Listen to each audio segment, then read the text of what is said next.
do Rio de Janeiro.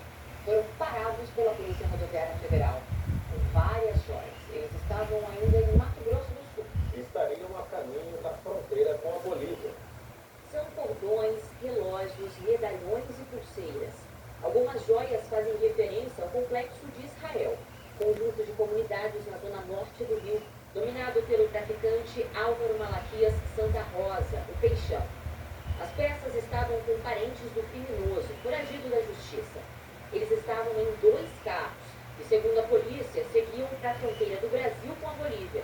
O alerta partiu da Polícia Civil do Rio de Janeiro à Polícia Rodoviária Federal. A informação que a gente recebeu inicialmente era que o Peixão estaria nesses veículos. E aí, quando fizemos a abordagem, quem foram encontrados foram os familiares, ele não foi localizado.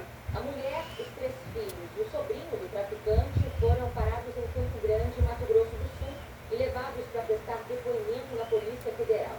Eles afirmaram que seguiam para a cidade de Corumbá a passeio. Como não havia armas nem drogas nos carros, todos foram liberados. Peixão é apontado como um dos chefes da facção Terceiro Comando Puro. As autoridades não descartam que a facção criminosa está expandindo os negócios para países vizinhos. Eles vão para o Paraguai e para a Bolívia para poder fortalecer essa conexão criminosa. Então, atualmente, ele não tem mais somente o consumo aqui, a venda nas comunidades, mas de ver facções aqui do Rio de Janeiro exportando drogas também. A formação de um ciclone extratropical mudou o tempo e trouxe chuva e vendaval para boa parte do centro-sul do país. No Rio Grande do Sul, o temporal provocou estragos em 14 cidades, a maioria na Serra Gaúcha. Flores da Cunha, a 130 quilômetros de Porto Alegre, foi atingida por um tornado de curta duração, segundo a Defesa Civil. Os ventos ultrapassaram 100 km por hora. Cerca de 60 residências foram destelhadas. Quem viu na frente foi embora tudo, né? Na área rural, pelo menos 20 parreirais foram destruídos nesta avenida. Os telhados foram arrancados e as paredes desmoronaram. Cerca de 20 tanques utilizados para a produção de vinho também foram derrubados. Ninguém ficou ferido. Uma coisa que inédita que aconteceu. Tá? Isso aqui é muito sério. A cidade decretou situação de emergência.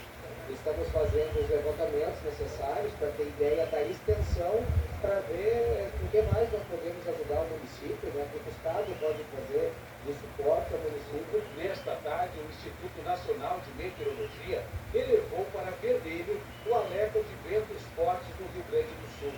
A Defesa Civil acionou um plano de contingência para ciclones com alertas simultâneos para raios, chuva intensa e ventos com rajadas que podem chegar a 130 km por hora em várias regiões do estado, especialmente amanhã, quando o sistema estará mais intenso. O fenômeno é considerado incomum para o mês de dezembro e exige atenção especial da população.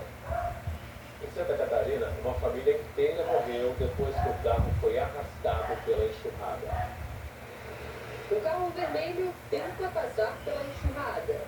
No meio da travessia, é arrastado pela correnteza de um rio. O carro foi encontrado neste ponto. Dentro do veículo estavam os corpos do casal. A cerca de 60 metros daqui, moradores encontraram o corpo do bebê de apenas 1 ano. A família estava visitando um imóvel e não conhecia a região. As vítimas são o haitiano Mackenzie Bernardi, que era diretor de uma imobiliária, a mulher dele, Miquelaine Bernardi, e a filha. De acordo com a Defesa Civil, em 12 horas choveu mais do que o esperado para todo o mês. Palhoça, na Grande Florianópolis, decretou situação de emergência. A capital de Santa Catarina também foi atingida pela chuva forte. Vários pontos ficaram alagados. 2 residências desmoronaram. Os imóveis estavam desocupados. Desde sábado já vamos alertando em relação a isso, falando que haveria esse ciclone e que as consequências dele poderiam ser chuvas por todo o estado, mas acabaram concentrando-se mais aqui no nosso lateral, no nosso litoral por conta desse ciclone. Na BR-101, as pistas foram bloqueadas em pelo menos 2 trechos na altura de Biguaçu e São José. Na Serra do Rio do Rastro, a queda de uma barreira interrompeu o trânsito. O governo de Santa Catarina suspendeu as aulas da rede estadual nesta terça-feira. Mais de 90 muitas cidades adotaram a mesma medida na rede municipal. O deputado Glauber Braga, do PSOL do Rio de Janeiro, ocupou hoje a cadeira da presidência da Câmara em protesto contra o processo de cassação do mandato dele. A Polícia Legislativa foi acionada e o plenário chegou a ser esvaziado. Tiago Nolasco está na Câmara e traz as informações ao vivo. Boa noite, Nolasco. Oi, Mariana, boa noite para você, para e para todos. Logo no início da sessão, o deputado Glauber Braga já ocupava a cadeira da presidência e dizia que não sairia. O tumulto aconteceu depois que o presidente da Câmara, Hugo Mota, marcou para amanhã a análise da cassação do mandato de Glauber Braga. O parlamentar é acusado de agredir um manifestante dentro da Câmara em abril do ano passado. Minutos depois dessa fala, jornalistas foram retirados do plenário e o sinal da TV Câmara foi cortado. A Polícia Legislativa foi acionada e retirou o parlamentar à força, momento que foi registrado pelos próprios deputados, os únicos que permaneceram no plenário da Casa. Em agosto, parlamentares de oposição também ocuparam a mesa diretora da Câmara e só saíram depois de quase 2 dias de negociação. Depois da confusão, o presidente da Câmara, Hugo Mota, se posicionou numa rede social. Ele disse que Glauber Braga desrespeitou a Câmara dos Deputados e o Poder Legislativo. Mota também chamou Braga de extremista. Na confusão, uma produtora da TV Record foi agredida. Vamos ver o depoimento dela. E aí assessor e outras pessoas cinegrafistas empurrando todo mundo para frente e a Polícia Legislativa falando para trás. Não tinha como resolver isso. O que aconteceu? O policial legislativo, o Marcelo Guedes, que a gente identificou agora, eles começou a empurrar todo mundo, meio que agredir todo mundo. E aí perdeu o controle da situação.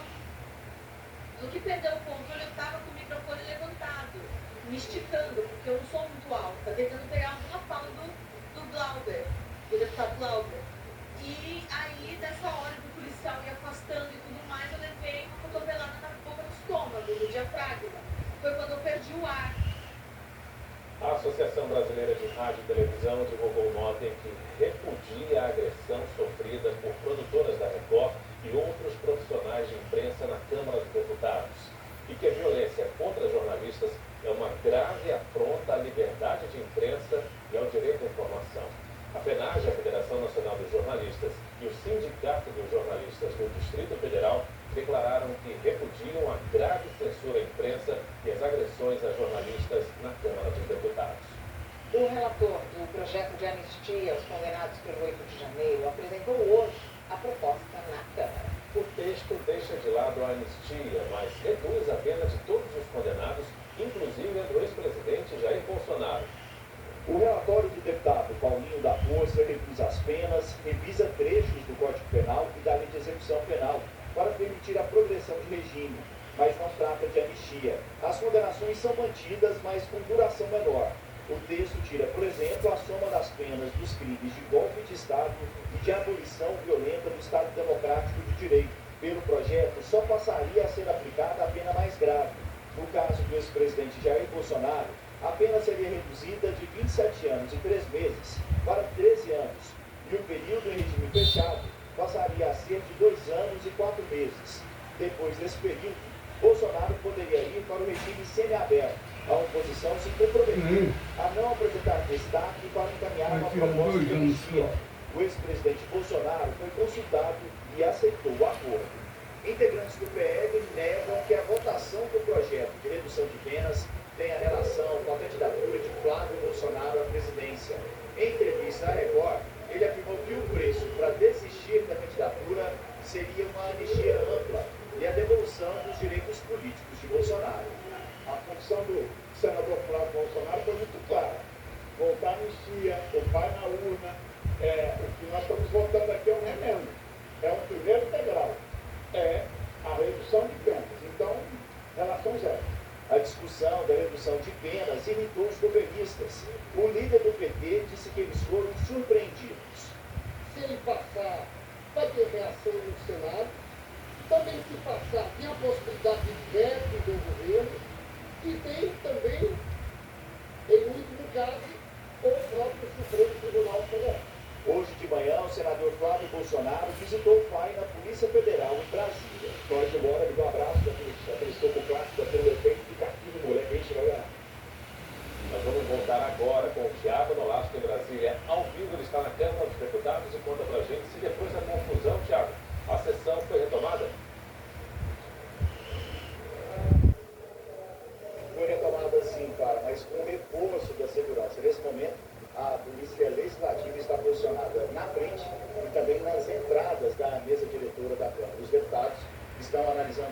projeto que aumenta o prazo para inscrição no cadastro ambiental rural. E a expectativa é de que ainda hoje os parlamentares analisem o projeto de redução de penas aos condenados pelos atos de 8 de janeiro.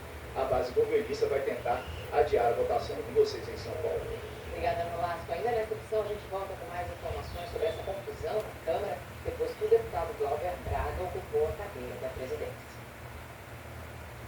Vamos à previsão do tempo com a Giovana Risato. O ciclone extratropical Giovana, que nós mostramos no início do jornal sobre a região sul, ainda pode causar mais estragos. Boa noite com você.